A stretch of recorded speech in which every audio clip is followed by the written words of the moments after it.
let's let you introduce yourself very quickly, a minute, and I'll go from there. But I will keep you on task. If you run over a minute, I'm going to have a ding bell that will sound off. So. Okay, sounds good. Well, my name is Justin Martin. I am a Slate native. I still live outside of Slate in the county.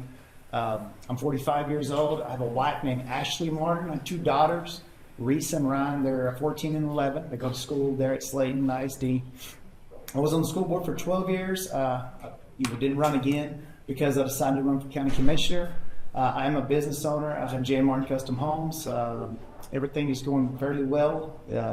After COVID, things got a little crazy with prices, especially when you said y'all built this in 2019. I think y'all may have looked down on the cost of what this place costs versus today. Of course, building a nice place like this, but that's who I am. I am, West Texas born.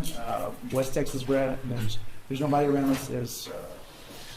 I guess his hometown is Lubbock is a place where I was born, I was raised, and I will die there. So any questions you have, feel free to look at me or meet up with me afterwards. I'm really available. My cell phone number is 806-778-9932. Y'all can reach out to me anytime. Shoot me a text. And also www.votejustinmartin.com. Feel free anytime with anything you have. Thank y'all. My name is Kevin Brown. I was born and raised in Precinct 2. I graduated from Roosevelt High School. My family's been here since the 1900s. Broke ground out there, and before A-Cup was A-Cup, before there was a steakhouse, a gin, or anything. It was a big old grass pasture, and those farmers went out there and went to tearing it apart and planting cotton on it. My wife of 36 years is here. We raised 3 sons in Precinct 2. They graduated from Lubbock High School. I've got 4 beautiful granddaughters now. If I could have figured out how to get those granddaughters without those hairy-legged boys, that would have been a true blessing. I've served my whole life on various committees, from stock show boards to baseball committees to youth football. In 2001, I followed my dad's footsteps. He served on the Lubbock Fire Department for 24 years. I've been there for 24 years as of today, or last week too. My brother's been on. My son has been on now for 11 years. So we've served our whole life. I've got cousins. My brother's on. We've built our life. Our Pounds family's built our life on service. We've always helped out when people needed help. And as Justin was saying, this will be where I stay my whole life. This is there's no better place to raise a family. I think y'all all know that. That's why you're here. We like our small towns, but we like Lubbock as well, because we have tremendous opportunities here in this whole county, in this whole area, and we appreciate everyone for that that's here supporting those things. I'm available as well. I have a website, Facebook page. My cell phone's on all those things. If you need me, I'm always available. Thank you. Cheers. Thank you. Well, good morning, everyone. I'm Judge Curtis Parrish. I've been the county judge since elected in 2018. This will be my 3rd term coming up, so it is an honor and a privilege to serve. In case you don't know, my background is I am an attorney. I practiced in the area of probates, guardianships, and mental health cases prior to being elected and county judge in 2018. Prior to that, I worked for Senator Duncan as legislative aide for 2 sessions. Also, my last session in Austin was in 2001, and I was the committee clerk for juvenile justice and family issues on the House side. So my experience is both House and Senate in the Capitol. Prior to that, I was the assistant news director at Channel 28. Did that for 16 years. Chief photographer, assistant news director at Channel 28 and at Channel 11. I decided to run for county judge back in 2018 because I'm in love with county government. As working for Senator Duncan, and even prior to that, working at Channel 28, I got to know county government just in covering it. And then in Channel 28, I was when I was working for Senator Duncan, I was the liaison between the Senate office and county governments. So county government is my passion. I want to thank you all for being here. May God bless you and your families. Thanks. I told you I'm going to keep you on time. I'll stand up or cut you off. That was pretty quick. Where's your bell?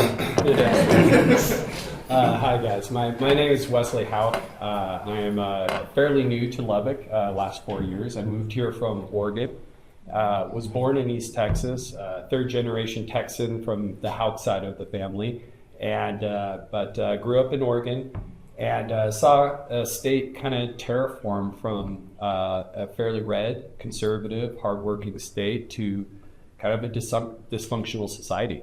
And a lot of that happened through complacency.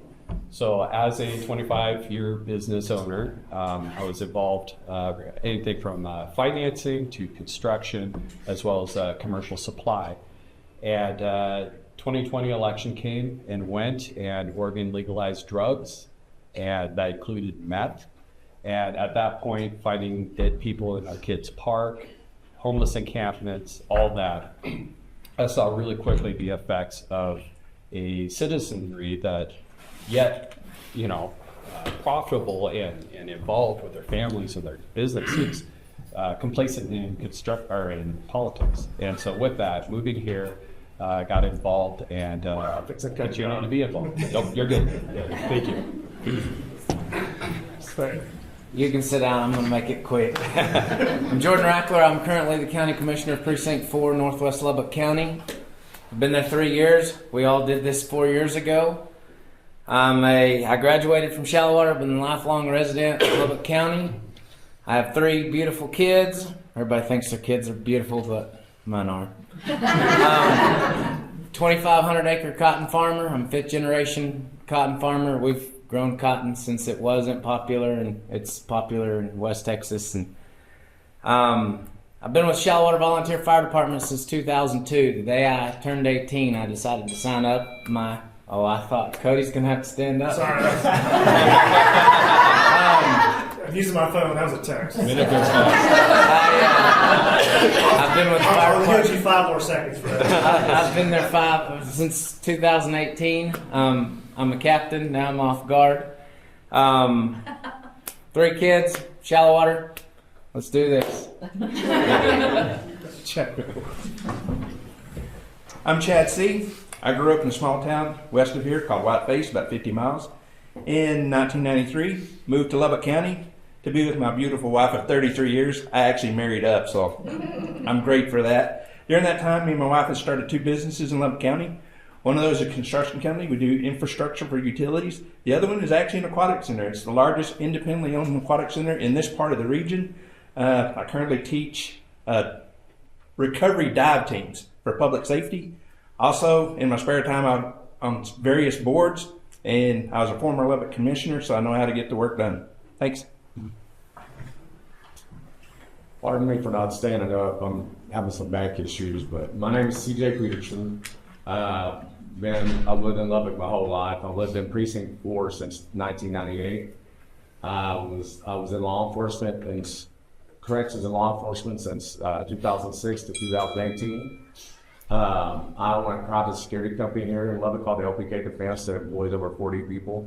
I built that from the ground up by myself. From 2013 to 2018, I was the Lubbock County constable in Precinct 4. So I've been in politics before, so I don't have to do a good job for you guys. One thing I want to say is thank y'all for your current public service and your willingness to want to be a public servant. That's a big deal. It's a big step in the right direction to want to serve. But we want to get to know you. We want to answer questions, hard questions. So first one would be kind of a softball, I would say. And I appreciate friends and others that have helped put these things together. But we'll start off with this real quick, and I'm going to start off with you, CJ, kind of go back down the line. What are the 2 top challenges facing Lubbock County over the next 4 years, and why here?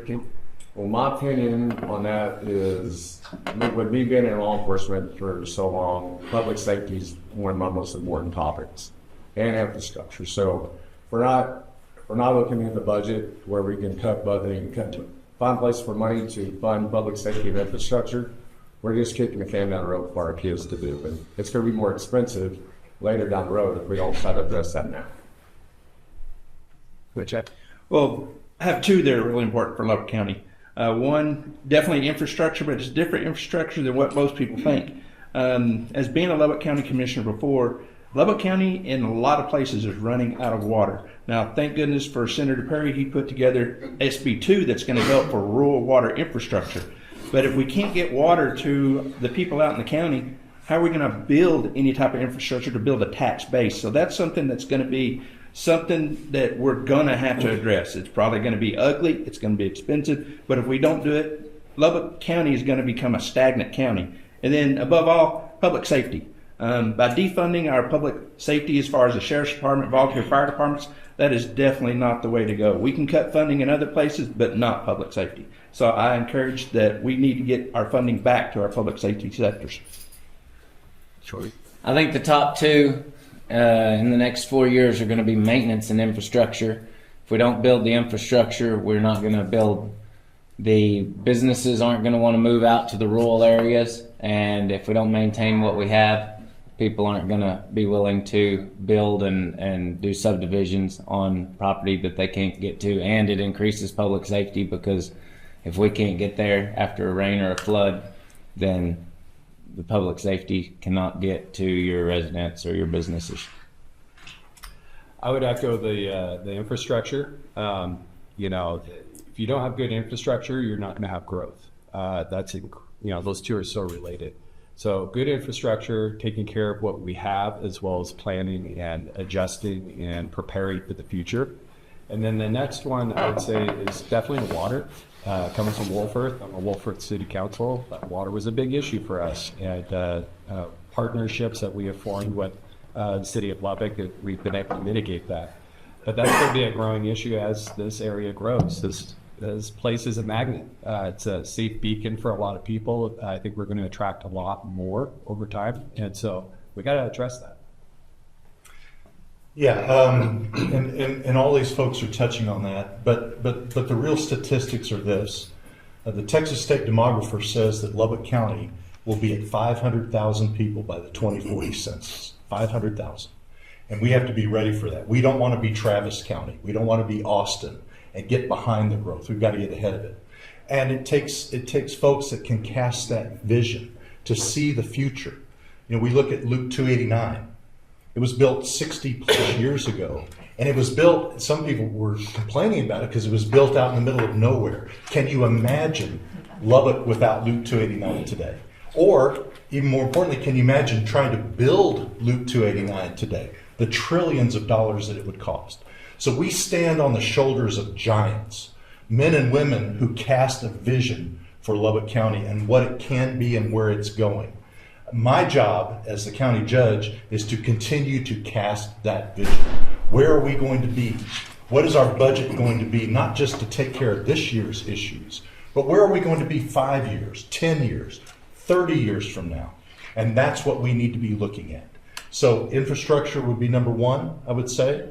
And then obviously our public safety. We cannot continue to defund our sheriff's department. We cannot continue to defund our volunteer fire departments.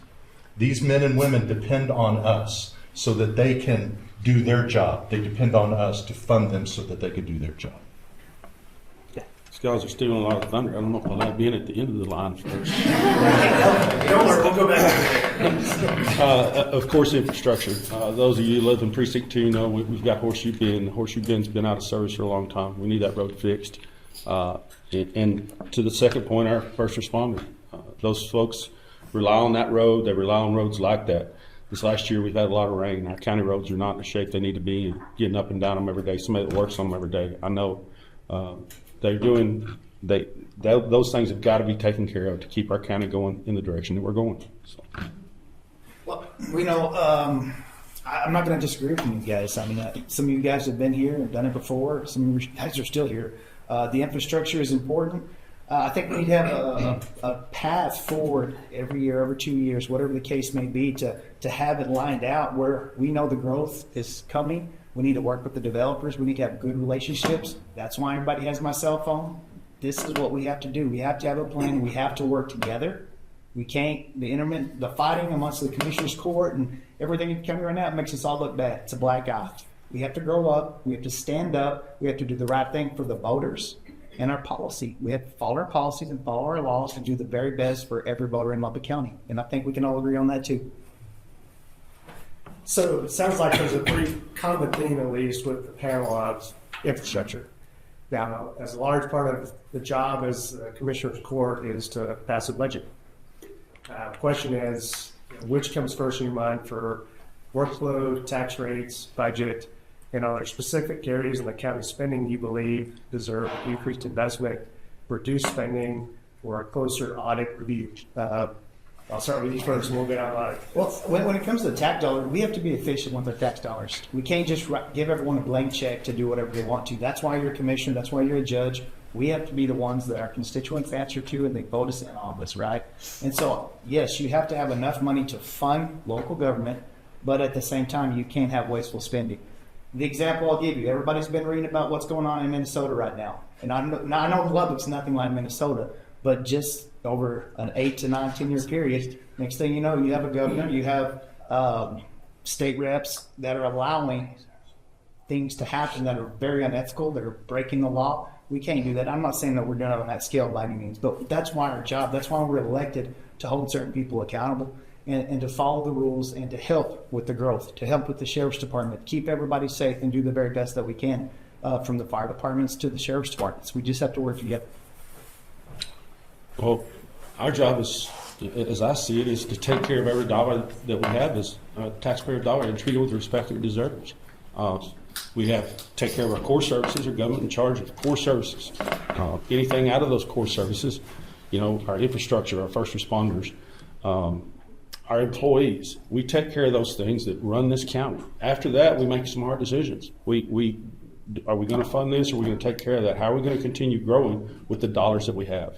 So every budget, you're going to have to sit down and go through your departments one by one, sit with them and work with them and come up with the best way to treat those taxpayer dollars that we have for that department, and then just transfer that over to the next department and keep going until we have the budget that we need, that taxpayers approve, and will help our county continue to grow.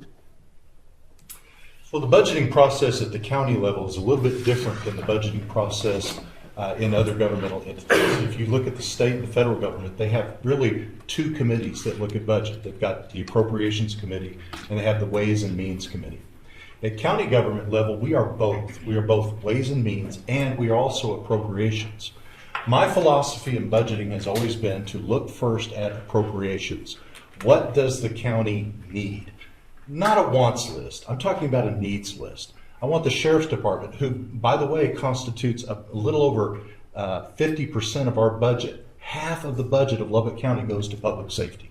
So we look at their needs first. What are the needs of the sheriff's department? What are the needs of our road and bridge department? What are the needs of our courts? We run the court system for Lubbock County. The justice system is run by our county government. So we look at what their needs are. Then we look at the needs of the rest of that, support of that. Our clerks departments, our maintenance, our facilities department, they have to support that. So the idea is that we look at the needs of the county, then we look at the ways and means to meet that needs. That has been my philosophy of budgeting from the beginning. We look at the needs of the people of Lubbock County, and then we come up with the ways and means to budget that. So that, I guess in a nutshell, Cody, is what you're asking us to do is, what is your top priority? My top priority is the needs of the people of Lubbock County, always has been. And then we look at how do we fund those needs. Yeah, so with budgets, it's just like your home budget. There's the dollars coming in, there's the needs, like you said, and how do you balance that tension, especially when those don't match? And so a lot of that's going to come down to clarity, getting those spreadsheet numbers out, analyzing the numbers clearly, and really digging in and seeing where there is waste, where there is lack of clarity. Usually there's some waste. And so getting those things figured out, as well as having clear goals, prioritizing projects, prioritizing the mix of maintenance versus future. That's a delicate balance, or a tension, you could say. It's kind of opposing at times, but you have to navigate those waters. And then the last thing is not forgetting the taxpayers. They're just not an endless source of income. Going to some of the Turning Point USA events, the biggest concerns they have about their future is cost of living. it's outrageous, and it's not getting better. And jobs aren't getting higher wages at a matching rate. So we have to be very mindful of that too. How we balance all those things. It's a delicate needle to thread, but you have to have that mindset when you're addressing some of the state greatest tax dollars.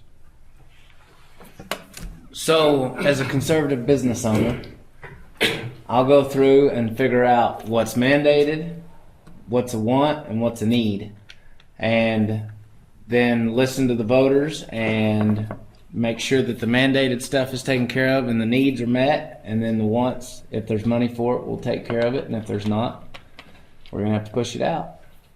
So, Well, I agree with everybody up here that I don't think anyone on this board up here wants to waste taxpayer money, and they want us to do what's the best for the taxpayers. I'm going to go a little bit different direction. A lot of people don't realize that we get a lot of our money from state grants. We have to work with the state to ensure we keep these grants and then receive more grants. Like Ms. Lawson just told me, she just got $60 million grant. Well, it's a construction grant. Grants help, and I can't remember what percentage, but it's a large percentage. So we have to stay in touch with our state representatives to ensure our grants come back. We can't fight with the state because we're like the little finger of the state, and they can cut our grants off. And other ways, just like our own budget, we have a limited budget. If we want to do something else, we got to think outside the box. Maybe we have to take on another job or something because we want to take a vacation. Well, with my thoughts on that, making sure we have our grants, but looking outside the box, like when I was on the NPO committee along with the judge, we actually had negotiated with the city and with the NPO to where we could receive an extra $16 million. 2.5 of that, which went to rebuild West 50th Street. 2.5 million of that it was South Indiana, and that was funding from the federal government. That was not our taxpayers. That's just one example of how you can look around and find extra money, but it takes work. And also scrubbing through the budget. The budget books, which you can attest, they're about a foot thick. There's a lot to read, but you got to read every page because the devil's in the details. There may be a typo in there where we were wanting to buy a Tahoe, but I did see this once, somebody put a Denali Tahoe in there. And you have to go back and say, okay, you're not getting this. But it takes diligence to read to that. But we have to start looking outside the box to bring in either more business or more grants or find other ways that we can negotiate with other partners so we can bring in and offset what the taxpayers have to kick in. So we can look outside the box and find different ways. I agree. You brought up a good topic about trying to bring outside money from the state level into Lubbock to help with grants and stuff like that. But at the end of the day, though, we got to be frugal with the spending that we're spending on things here in the county. Like we said, public safety ain't just the sheriff's office and the fire departments. I started as a constable for 5 years, and we used to go out to do move-outs by ourselves and without any kind of safety. So a constable is no different than a sheriff's deputy. It should all be spread out equally, I think. But as far as budgets go, like I said, it's your wants and your needs. I mean, you take care of public safety, take care of infrastructure, and then go from there.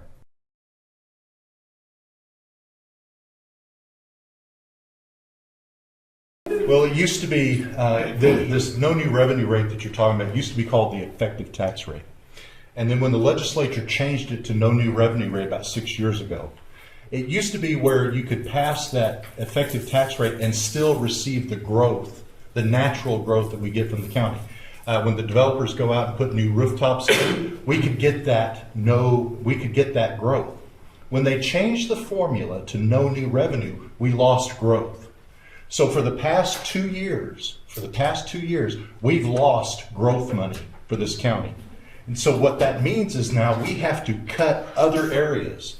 And what the Commissioners Court decided to do this past year was to cut the Sheriff's Department by $1.4 million, to cut fire departments by $250,000 in order to balance the budget. And even worse, and I think even worse than that, is you have to dig into your reserves. We have a savings account that we are mandated to have. We had to dig in that just to balance the needs budget of this county. We can't go backwards. And I will tell you that our tax rate in Lubbock County is one of the lowest tax rates in the entire state anyway. And I hear the panel talking about we need to, get rid of waste and stuff. We don't have waste. We have a very lean, mean, conservative budget in Lubbock. You know how I know that? Is because the Texas Comptroller's Office gives out what they call silver stars or transparency awards. Lubbock County is one of only 13 counties in the entire state that has received this award. They honor Lubbock County because we are transparent, we are conservative, and we have a very high bond rating. I want to make sure we keep that. Who wants to go next? I'll go for it. Yeah. So I've never seen a budget that couldn't be cleaned up even more. So there's always potential there. I just want to put that out there. But also, there's many revenues resources like grants, growing our population, being business friendly, getting those sales tax revenues in. There's a lot of other avenues that can be sought to help bring in more revenue. And those are intentional actions. They don't just happen. They can happen organically, but is it really organic? You create the environment, you create the infrastructure, you do all these things. But that growth is expensive. And at some point, excuse me, at some point, if things aren't being managed well, you do put people into a bad spot of, do we just go back to the taxpayers? And I hate that option. Taxes are always the nuclear option. You do everything else you can first, and you make that very public, make that very clear, then the hard discussion happens. And in my research right now and the budget, I don't have the clarity to answer that question clearly because the numbers aren't as clear as I would like them to be. So that's just kind of where I'm at right now. I'm concerned. I'll put it that way. I'm gonna beat to a different drum because I am one of the commissioners that voted for the NNR, and I'm gonna say, as somebody that's looked through the budget, there are places still to cut. I'm gonna clarify what Judge had said. The $1.4 million that was pulled out of public safety from the sheriff's office was actually in the out-of-county housing, so it did not affect his day-to-day operations of the sheriff's office. And the fire department was cut approximately $25,000 per department. There are 11 departments. It was $250,000. Money was originally put in 19 as well. They discussed it in 19. Yes, We put it in 19. Put it in 19. And that money was, I was told, was originally put in as ARPA money that was going to be a one-time thing. It became a revolving, repetitive item. And if you are taking a one-time payment and making it a reoccurring item based on a grant or ARPA funds, however you want to call it, it was a relief fund. You can't have a reoccurring expense that was a gift and not expect it to go on the taxpayers if it becomes reoccurring. But as somebody that has voted for the NNR, I can tell you that the cuts that have been made have not affected the day-to-day operations of the sheriff's office, except for he didn't get his two deputies. And the fire department, their budget is still $1 million more than it was in 2017. So the funding that was cut was ARPA funding related, but there's still a few places, but we're getting close to where we're going to have to do either the current or something else to maintain what we've got. I'd like to clarify a couple of things. I was on that committee that actually wanted to give the $500,000 to the volunteer fire departments. This was well before ARPA ever happened. So this was something that was designated that they were going to get the $500,000 every year. And that's what had started with, and that's what I continue to press them on. They need even more help than that. During ARPA, I think what he's talking about is we agreed to take ARPA funds to redo all their bunker gear. Not only their full coverage gear, but their wildland gear, which is a lighter weight gear if they have to do traffic stops. So they have two sets of bunker gear. We took that and paid for that out of ARPA. Any respirators that they needed to be upgraded, that was actually done out of ARPA. But one of the things that's just to clarify the 19 ARPA fund versus what we did with the air packs and wildland gear. But when it comes to things I'm concerned about is our reserves. like the judge said, with our reserves being down, I've always told the Commissioners Court, cash is king. We live in Tornado Alley. Eventually we're going to have something's going to happen. We're going to have cash up front. One way this did benefit us, everybody remembers when we went to the paper ballots. Everybody remember? Now we have to take a little paper in there.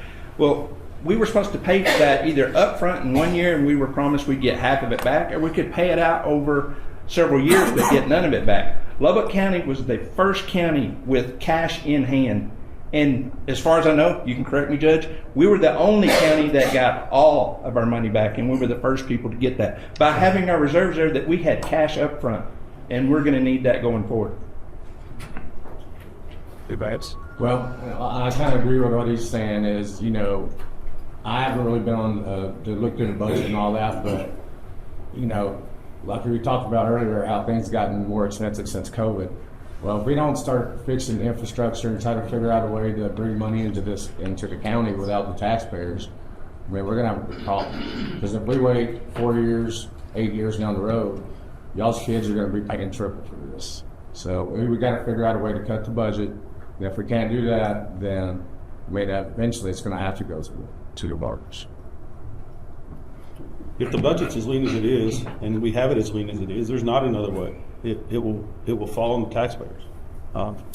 If we, I mean, that's just a simple facts too. And I haven't come through the budget the way some of these gentlemen have been able to, but you go through, you make it as lean as you can, you spend every dollar as wisely as you can, and if we don't have enough at the end of the day, then we've got to make some hard decisions. Are you going to go with a no new revenue rate? Are you going to raise taxes? Are you going to go to the effective tax, keep the effective tax rate? Those are all questions that will have to be answered once you see that budget and see where you're at, see what the wants and needs, and try to balance those out as best you can without putting too much stress on the taxpayer. I'm going to use one example in Precinct 2, and Kevin knows this. Horseshoe Bend was washed out. It was fixed, I believe, back in 2011 or 2012 by the county itself, I believe, and it got washed out again. We can raise taxes as high as we can possibly, and we still don't have money to fix that road. Is that right? Because I think the county, the feasibility study, y'all spent $440,000. That's correct. On the feasibility study, and I believe it came back. That was what, 3 or 4 years ago, I believe, that y'all needed $4 to $6 million to redo that project, right? 40 million. 40 million. So I'm totally wrong. So it's 10 times what I was thinking. So issues like this, you're going to have to keep your government as lean as possible and keep as much money in the taxpayer's pocket as possible. And when it comes to road and infrastructure like this position or any of the growth that's coming out, we have to get together with the city. We have to work together and bond up, because I was looking back the other day and I don't remember a county bond not passing. There might have been one in the last 40 years, but maybe. We have to get a plan every 2 years and go ahead and shelf life the next phase of what we're wanting to do and bond up and let the taxpayers decide how they spend their money. Thank you. There seems to be a recurring theme on, obviously infrastructure and how we afford everything, essentially. Chad, you brought this up, so I'll open the door, I guess, a little bit on how we work with different elected officials, be it state elected officials and federal elected officials, to be able to manage the realistic expectations of creating the deal for building out the community and maintaining our community. So I'll start with you, and then we'll tag it up on this. Well, one of the things, like being on the MPO, that's federal dollars that come in here that, of course, we all pay federal taxes, but it's very little, but we spread the wealth amongst the United States. And with the MPO, there's tens of millions of dollars that come in to the Lubbock area that we need to be involved with. Not only does it help the city, which Lubbock County does represent the city. We're not just rural. Judge had a good term for us. We're not rural. We're not urban. We're a Reuben. So we have to take into account city and county. So we have to use our federal tax dollars to pay down debt and offset the taxpayers what they have to pay. Plus, we have to work with our state legislatures. Just like with SB 2 with Senator Perry, we're going to be bringing $18 billion to the state in rural infrastructure, which we do have rural infrastructure when it comes to Lubbock County. So hopefully some of our small towns like Idlewood, Shallowater, Slayton, maybe we can help them get these bonds to help them build out their water systems. That way it puts less pressure on the outside county. What was the other part of that question? There were two questions there. Yeah, just repeat the whole question. Because we're working with Yes. other governmental entities. But when Yeah, it, working with other government. and when it does help with the taxpayers, which I'm all in favor of keeping taxes as low as possible. I have two different businesses. I don't like to pay taxes like anyone else. I don't like it. But I was willing to put my own money out there, and Dustin Burrows actually asked me to go to Austin to testify on HB2 in 2019 that lowered the no new revenue rate from what the voter approved rate from 8% to 2.5%. That means, as us as a county, we cannot raise the rates more than 2.5% without it going to the voters to tell us, yeah, we like what you're going to raise it to, or no, you're not going to get this extra money. It was 8. There were a lot of counties that were pushing it up to 7.9% every year, and the voters had no say in it. It was just going to be done. They had no way to vote on it except get rid of their commissioners. So working with our state government, federal government, we can get stuff done to offset what taxpayers have to pay. And I kind of agree with him. Like, I've never actually served on as a commissioner before and had to work with the different agencies, but it's, I mean, if we don't do what we're supposed to do within guidelines to be able to get the grants and be able to get the funding, then we're going to get ourselves okay. So we need to go through the budget, look at everything the way it needs to be done, and rely on people that's been here before to help us. I think South Plains, what's it called?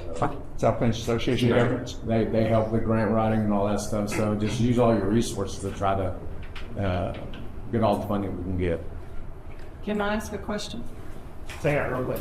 Let's let the rest of the committee. I was about working with other governmental entities. That was one of my big priorities coming in as county judge in 2019, was to work with the other governmental entities. The county was almost seen at that time as being just out there. You know, they did not work well with others, and it became my top priority to do that. But let me tell you what the benefit of that is. And Chad Seay has talked about that, what we get from the MPO, which is our Metropolitan Planning Organization. So we are now equal partners with the county, the city, and the state. With that money coming in, we are now 3 equal partners there, where we weren't before. One of the great benefits that we've had in working together was we were able to attract Leprino Foods to come in, and that was the city, the county, Texas Tech, and and LEDA working together to attract this $billion business to Lubbock. This is the benefit to the business community. It's a benefit to taxpayers. When governments work together, they work best. And so that has been my goal, and we have seen that happen more and more now over the past 7 years. Bales. So I'm actually part of the Transportation Advisory Committee. I'm one of the reps for Lubbock County, not on the policy committee, but on the TAC committee for MPO. And there are federal dollars allocated, and as Judge said, state, county, and city all divide that up more equally now. But we are currently trying to redraw the line to get to where Idalou would be in. Wolfforth is already in. It butts up to almost shallow water, but Idalou and New Deal and Slayton's in it already, correct, Judge? No, actually. Okay, so the boundary is fixing to change to include like the city of Slayton as well, if they can get this drawn this year. And so it will help the smaller subdivisions of Lubbock County go ahead and get funding. And yeah, if we can use federal and state dollars instead of local dollars and try to continue and build the infrastructure like Loop 88 is coming, that's huge. It's going to take years to do it, and they've actually pushed off Northwest Lubbock County and started in South, but that's you've got to look towards the future, and Loop 88's the future. So. Working with the city of Wolfforth, we were kind of a little bit isolated, and over my last few years as council, that was a big priority of mine, was building some relationships, getting to know the commissioner's court, getting to know the other mayors and other council members, and just looking for opportunities where there was overlap. Sometimes there'll be a project where we're kind of on a border, and we're going to do it one way, they're going to do it another, and you're creating situations where you have to undo each other's work, and that's unnecessary waste. That can be solved by just having a relationship and a conversation every once in a while, and comparing notes and going, oh, hey, here's some synergy, here's some win-wins, here's some opportunity where we could share expense. Those are kind of things that, getting kind of more at the fundamental level of your question, really revolve around just building those relationships, building those bridges of communication, keeping them, maintaining them, and sharing each other's vision so you can see how to create those opportunities. So that just kind of at a fundamental level. These guys are speaking to their work in the government, not just my little role. I'm a firefighter here in town. We work every shift with UMC, which is a county entity. Those relationships have been strained over the years. They thought us putting all these fire engines with all these paramedics on it was a bad thing. We were taking work from them. We've built those relationships now where we work together. We work together as a team. We can beat them there, but they've got a box to take you to the hospital. We've through the department, through all of us that sit on those committees, we've worked tirelessly to build those relationships. And it's no different than anything that these gentlemen have said. If we don't keep the county and the city on the same page, along with the state, we're just butting heads with each other. We need to work together. We need to find every avenue to do that. Repeat the question to me, because there's been a lot of conversation, and I think How do you basically I think everything's moving interact right. and work Just repeat with what's state officials and congressional elected officials from a financial standpoint? How you build that?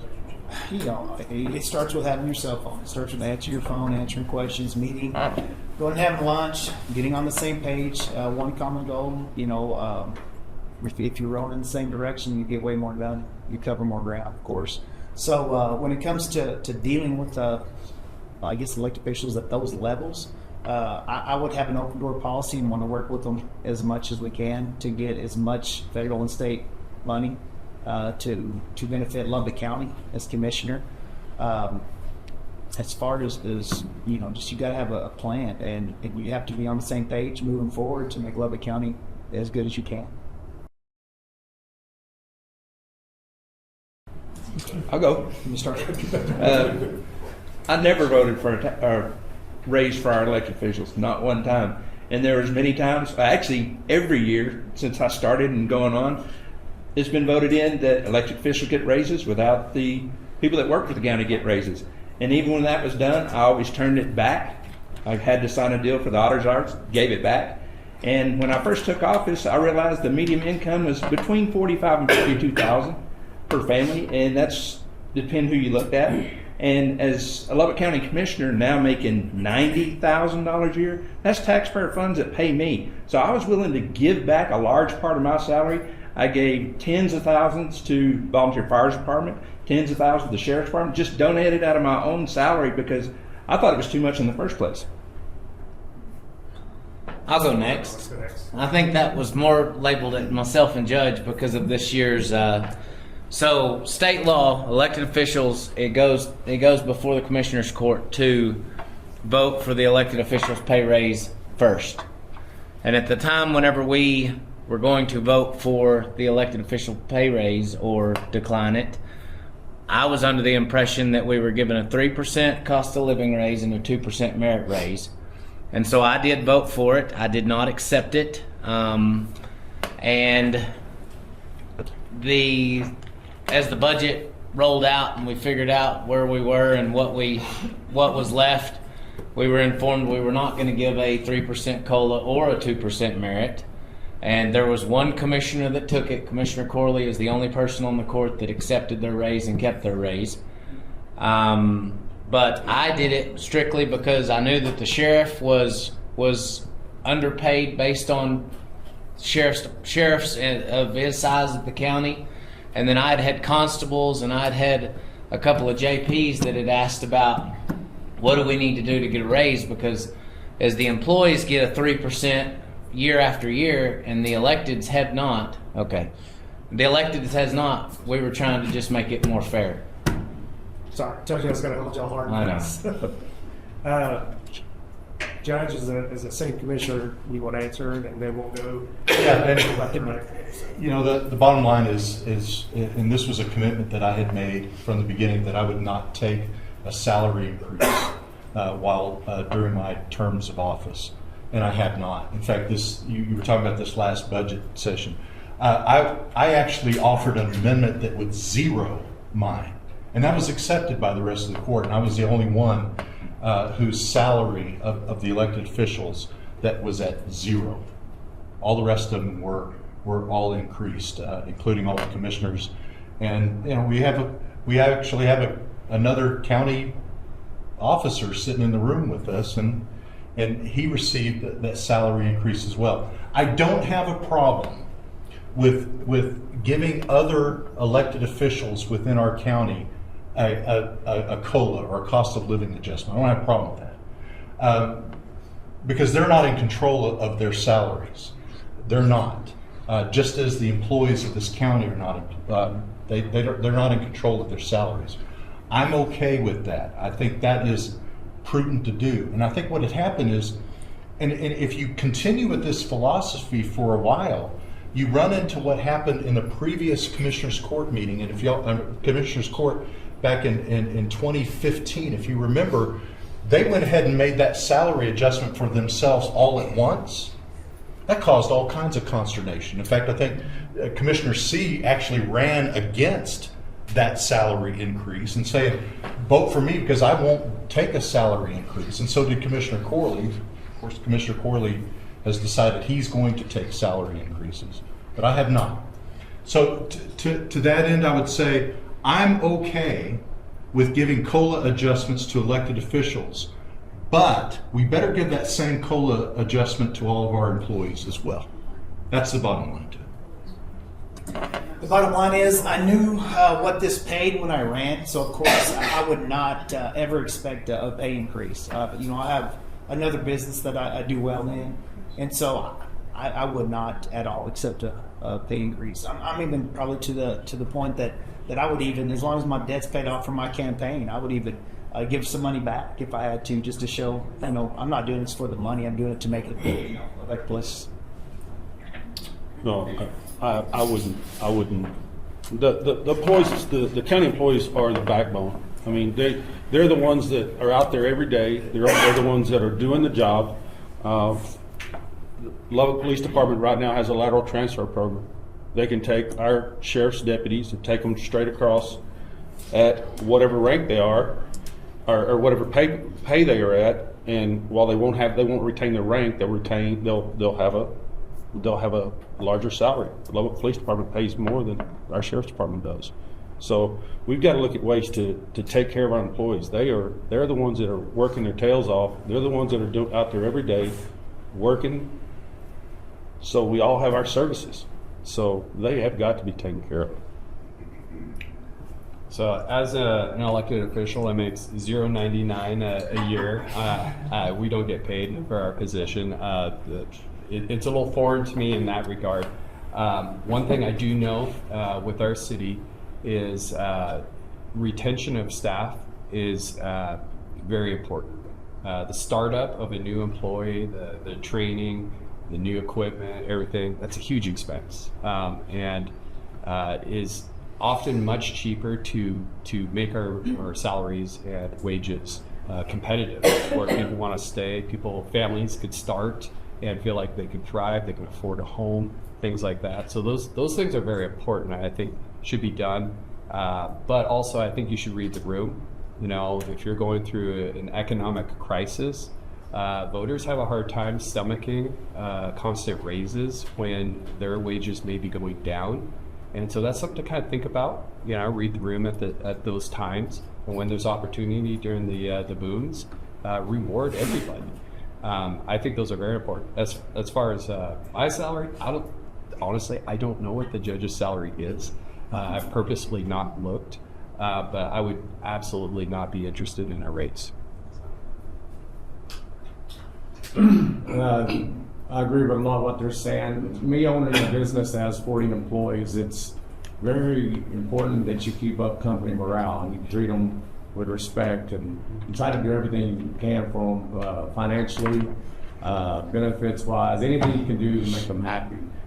Without the employees, all the clerks, the JPs, everybody, the constables, there wouldn't be no county without these employees. So we don't take care of them financially and give them a competitive wage and treat them with respect, then we're not going to have a county. So we got to step it up and figure out ways to keep the morale.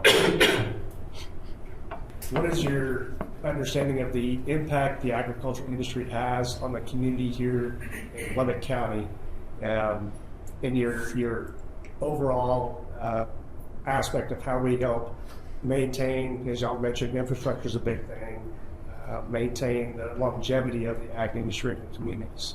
Well, Jordan probably can get attest to this. Being a farmer, that's what the Lubbock area is. It's medical and agriculture. So if we don't make resources available for our farmers and for the cotton industry and just everything else that's in Lubbock, then I mean, we supply a lot of stuff for the whole world coming out of Lubbock. So anything that we can have in Lubbock in place to help our farmers and agriculture people, it makes us better. I have kind of a unique vision of this. I used to be one of the managers at Lubbock Cotton Growers. And we always knew if there was going to be a bumper crop, there was going to be money to be spent in Lubbock County. Everybody was going to do well. You could see it at the South Plains Fair. The farmers knew they were going to have a good crop. The South Plains Fair was going to boom. It was going to move into buying and spending through Christmas and into the new year. And at Lubbock Cotton Growers, I got to sit in a lot of the meetings with the directors, and they would talk about this, how the farmers were going to help the Lubbock community as they would either boom or bust. They have a bad, dry year, but the economy's going to shrink back a little bit. We have a great year where we help our farmers out. You could see our economy actually grow. And that expanded where I started into my construction company. I actually started doing irrigation for the farmers, putting in drip underground, doing stuff for pivots. So I understand how the farmers had to budget. I mean, you're a farmer, you can attest. He has to worry about fertilizer, he has to worry about water, running out, pumps. As his business grows, the economy of Lubbock County grows. So we're tied to Lubbock County is tied to the infrastructure of agriculture. So, as you know well, in the cotton industry, when farmers do well, in the last month, every year at the end of the year, I have car dealerships calling, hey, how many pickups do y'all want to buy this year? Because everybody knows that when farmers are being successful, things are moving. There's people buying property. There's people building barns. It's just, Lubbock was built on agriculture. There's a reason that Texas Tech has a cotton bowl in the center of the logo. My father's in the room, and he had wrote him a letter a few years ago because he had heard a rumor that they were taking out the cotton seal, and he said, I'll never give you another penny. And he graduated from Texas Tech. But if agriculture is doing well, every business owner in Lubbock knows that when ag is well, business is more successful, and it struggles every entity, everything from grocery to anybody that sells something, because if farmers are spending money, everybody's spending money, and when farmers are broke, nobody spends money. So. Well, I think there's a reason why our retiring Congressman Jody Harrington came up with the food fuel fiber. It's one of our triad pillars for finance, for economy, for jobs, for everything. So it's undeniably important, massively important, and to ignore that would be a massive detriment to this local economy in this community. Well, the ag industry, and Mr. Bessett knows this, it is not really confined to Lubbock County. This is a regional thing. And so what we need to do, and what I've done as county judge, is work within the region, work within SPAG, very, very much in the leadership of SPAG, because our rural communities are the ones that are growing the cotton. More and more what we're seeing in Lubbock County is our cotton farms are going away and giving away to housing developments more and more and more. And you're going to see more and more. So Lubbock itself within the 40 square mile border of Lubbock, we're going to see less and less ag production within our county. But what we're going to see that is in the regional areas. So the county government of Lubbock needs to be supportive of the regional areas and the agricultural industry in that aspect, to make sure that when the region is doing well, Lubbock does well as also. And so that's been one of my priorities, working with SPAG, working with Congressman Harrington and Senator Perry, and looking out of Lubbock County, looking at the regional area of Lubbock, not just with agriculture, but with fuel and our oil industry, which is also very important. We don't produce that much oil in Lubbock County, but we benefit from the oil production that goes on in our region. We don't produce as much cotton as we used to in Lubbock County, but we benefit from the cotton that's produced in the region. We don't produce that much food in Lubbock County, but we benefit from that. And one of the things that we can remember, us as a county can do, and remember, it's called a farm to market road for a very reason. It's making sure that we get our farm product to the market. That's what we can do. Make sure that our roads are able to handle the farmers so that they can get their goods in and out of these out of their land. This whole county was built on ag. They've carried it on their backs for years. We are losing acreage, as everybody knows. These small developments are moving in. We're losing some cotton acreage. We're losing some grass. We're losing some things like that. Farmers are more efficient these days. I would attest that they grow way more cotton now on fewer acres than they ever have before. But we also have to rely on the good Lord above to pour out some rain. We can't pump these irrigation wells forever. But ag will always be part of Lubbock County in this region. We live in the biggest cotton patch in the world, and we all benefit from that. As a kid, good crop years, that had a really good Christmas tree. The years that we didn't have much cotton, it was pretty sparse. So we've grown up in that in our family, and we all in this room have benefited from it, as all the citizens have. Well, I don't know even where to start. I think we all agree on this. I mean, at the end of the day, when cotton prices are high and we've had a good wet year and it's raining at the fair, right? It always rains every year. There's going to be more money spent in our economy, but that's the private sector. It goes back to building houses. If interest rates are low, there's more homes being built, more trade happening, more business happening. So it's one of those things where, as a leader at the county, you just have to work with, like I said, I want to work with developers to continue to grow. And at the same time, like Judge said, our farmland is shrinking here in Lubbock County, but the outside, you still have plenty of farming and ranching happening and going on. So at the end of the day, pray for higher cotton prices and more money to come in and to help everybody. I promise you I did not plan it by saying cotton, because we do have other commodities. I didn't say food. Yeah, I just know what you do for a living. Well, since you kind of opened up the door, I guess, a little bit on the agricultural side of things. Obviously, food, fiber, fuel, livestock is a big component within the region as well. What is your position on the Expo Center? That's been a notable thing up topic in the last couple of years. as far as where it's going to be located, or Just your position in favor or against it. well, it was voted. The voters gave away the Coliseum, voted to do away with that, voted to build a structure, right? During that time, we've had numerous increases. Like I said, we'll go about building this building in 19 versus today. It is the wish of the voters. It needs to be done one way or the other.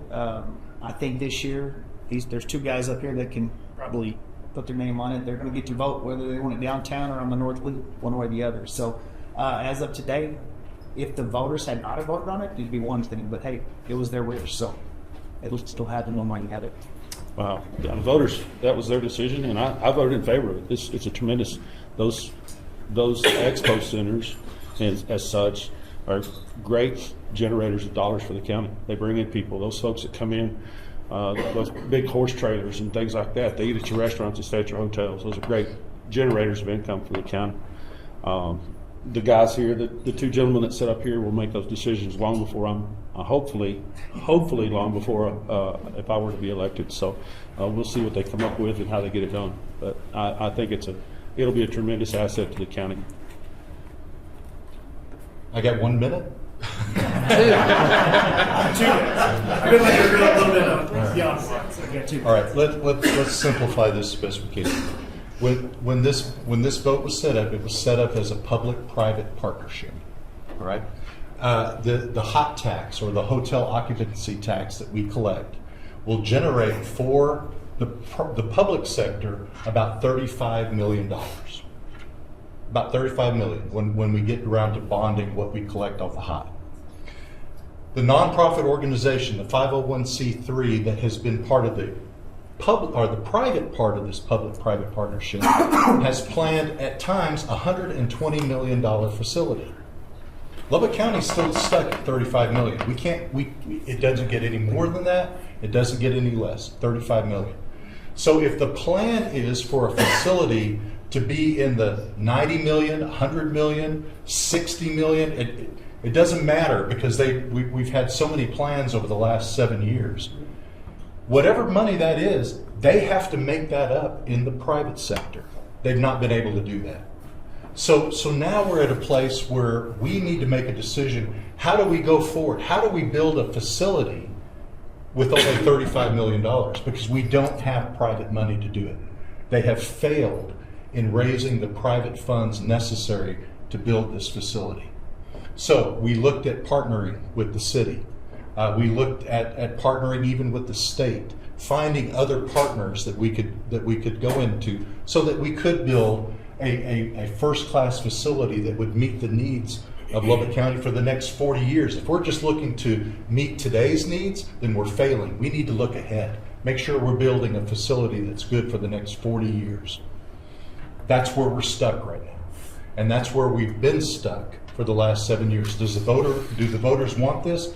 Absolutely. I want this. But we're stuck. $35 million is all the county has. So I would say if you're out there and you can write a check for $60 million, we'll break ground tomorrow. Well, I'm just going to keep it at the fundamentals. Voters voted for it. They had a location in mind for it. There was a plan for it. And it seems like the execution of that is waffling. And fortunately or unfortunately, I'm not a part of that. Probably not going to be a part of that, as it'll probably be decided before I'm voted in. But with that said, I think at the end of the day, the voters just want something done and a decision made. And so I think that's the pressure. Sorry, guys, but that's the pressure that you guys have. And I know that. Yeah, and it's a needle to thread for sure. The costs of construction, certain components of it have gone, almost 50% up over the last 5 years. And those are some big hurdles to try to figure out. I've heard some innovative solutions, but will that be landed? I don't know. I'm keenly watching it as well. So as everybody in this room knows, COVID happened. Voters voted on this prior to COVID. Originally, they thought for $60 million they could build a first-class facility. There's been some money that has been spent on design, and they came back with a $120 million project. Lubbock County doesn't have the ability to do more than $35 million. Private sector is having some trouble getting their funding. They supposedly, we have another meeting next week, I believe the 13th, and they will let us know. We're waiting on either a recommendation to come to us, or we're going to need to start moving pretty quick on if we're even going to continue with the private side. Lubbock County may end up with a $35 million facility, or we may look at having to. There's been talk with the city of Lubbock. I don't believe personally that downtown is where we need an ag facility. I think North University is a great location for it, and the shell shock for the neighbors that live around that location is already over. They already know that they've known for years that this has been a plan, and shell shock in the elected official world it's big, because nobody likes surprises. And So we'll know more hopefully in a couple of weeks, and as Wes said, hopefully this is something that is taken care of before these other guys get in office, and or even before our election, because we've waited long enough. So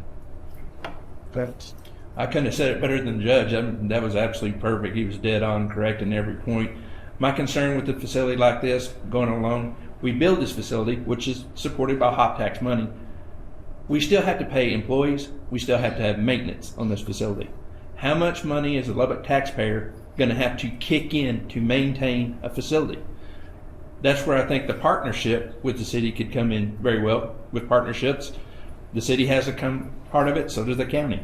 Now, with the bond election spinning there, the bond election specifically said that we were not going to take tax money from the tax rate or the tax rates that we set to pay for this facility. But I don't think it said anything about maintenance and upkeep. It did. Yeah. It's strictly, we can't use one dime of ad valorem tax on this project. That's the bottom line. So now we have to depend on this HOP tax, keeping the maintenance of the facility, employees for this facility for the future, and that's just more taxpayer dollars. That's my main concern with this. But I'm not against the Expo Center. Just like everybody else up here, the public voted for it. I believe that we should have it. I think the city and the county kind of got ahead of themselves by tearing down the Coliseum before they got a new place. I know there's some behind the scenes stuff on that I probably don't know about, but that didn't include the county. right. Well, I'm just saying. So, but I mean, there was a facility to bring money into Lubbock County, and Yeah. they took it away, and then people were replacing something. So, but I am for it because there was voted on. So I'm bigger. Gentlemen, appreciate y'all's time today. As we get along the witching hour, look for y'all to just kind of go down the line. And CJ, I'll start with you, and then we'll work back. Let y'all have any closing comments, which I might want to say. I'll hold you to 2 minutes as well. But. Okay. Again, like I said, my name is CJ Peterson. Been in Lubbock County my whole life. I've lived in Precinct 4 since '98. I served almost 2 terms as Lubbock County Constable in Precinct 4. I have a lot of support out there. And I'm just here to try to do the best by the taxpayers on their money. I just hope I can get your trust and vote. Chad Seay, do live in Lubbock. I guess I'm one of the only people around here that actually lives in Lubbock. So not only do I represent Lubbock as a city, but I represent Lubbock County because I have businesses out in the county. Both my businesses are in the county. My main priority is public safety. We need to refund our sheriff's department and our volunteer fire departments. I'm very concerned about our reserves being down. We need to get those back up because we do live in Tornado Alley. If something were to happen, yes, the federal government and the state government would come in to help, but we're talking months and years after. We have to have cash up front. Otherwise, we're going to have to go to CO bonds, which is going to raise the taxes for everybody in Lubbock County. So we need to be prepared for the worst case scenario. My name is Jordan Rackler again. Everybody in here knows me. If anybody doesn't live in our precinct, or if you're looking for somebody to help, reach out to a candidate, knock doors. But Rackler for Texas, I'm asking for your vote March 3rd. If you're voting for one of these guys, March 4th. No. March 3rd. I said March 4th for those guys, March 3rd for me. Oh. It was a joke. Come on. You always close with a funny. All right, I'm done. Wesley Houck again. A father of 4, got 4 boys, so please pray for my wife. Yes, and conservative. My undergrad was in biblical studies and theology, education, psychology, and business administration was my background. Business owner for 25 years. Very heavy on the executive roles in my companies and in leadership. I've always volunteered at the church with our college age men and helping them grow up to be men and to understand the weight and burden of that, the responsibility of that. We all serve, and I just ask for your vote. If you want to see a different take on the role of judge, and see where I do equal efforts on both of the hats, because there is two hats to wear. You got a judicial and you got an executive, and I aim to focus both of my efforts equally on both as much as I can, and that's just my take. So, thank you. You heard a lot of talk today from the candidates about improving infrastructure and also about working with other government entities. Let me just tell you real quick. Currently, I chair the I-27 committee. This is the I-27 currently goes from Lubbock to Amarillo, but now we've got it designated from Laredo all the way to Canada. I currently chair the I-27. 2 years ago, I chaired the US 82 study. This was US 82 goes into Texas from Texarkana, travels westward, ends up in Plains. It's the Marcia Sharp Freeway. That's US 82. I chaired that study for TxDOT. I'm also currently on the state elections committee. We're looking at how we do elections in Texas. I've been put on the committee because they want to know how do we do it in Lubbock, because we do it right in Lubbock County. And so we want to make sure that the state does it the Lubbock way. All of those things, I'm telling you, what Lubbock County needs is a strong voice, not just for the people in Lubbock County, but for the entire state and the entire nation. That has been one of my top priorities and will continue to be my top priority in this next 4 years, is to be that strong voice to represent Lubbock County, not just here, but all over the nation. I'd first like to thank all of y'all for being here today. Thanks to the Chamber for putting this on. I'm Kevin Pounds. I've served my whole life. I've built my life on service. I'll continue to serve from here on out, no matter what I'm doing. I look forward to working with each one of you if I'm elected. And again, thank you for your time. Cody, thank you for having us here up. Beautiful. Appreciate it. Guys, first of all, Kevin's right. I want to thank all y'all for showing up and giving me and all of us the opportunity to come and introduce ourselves and have a conversation.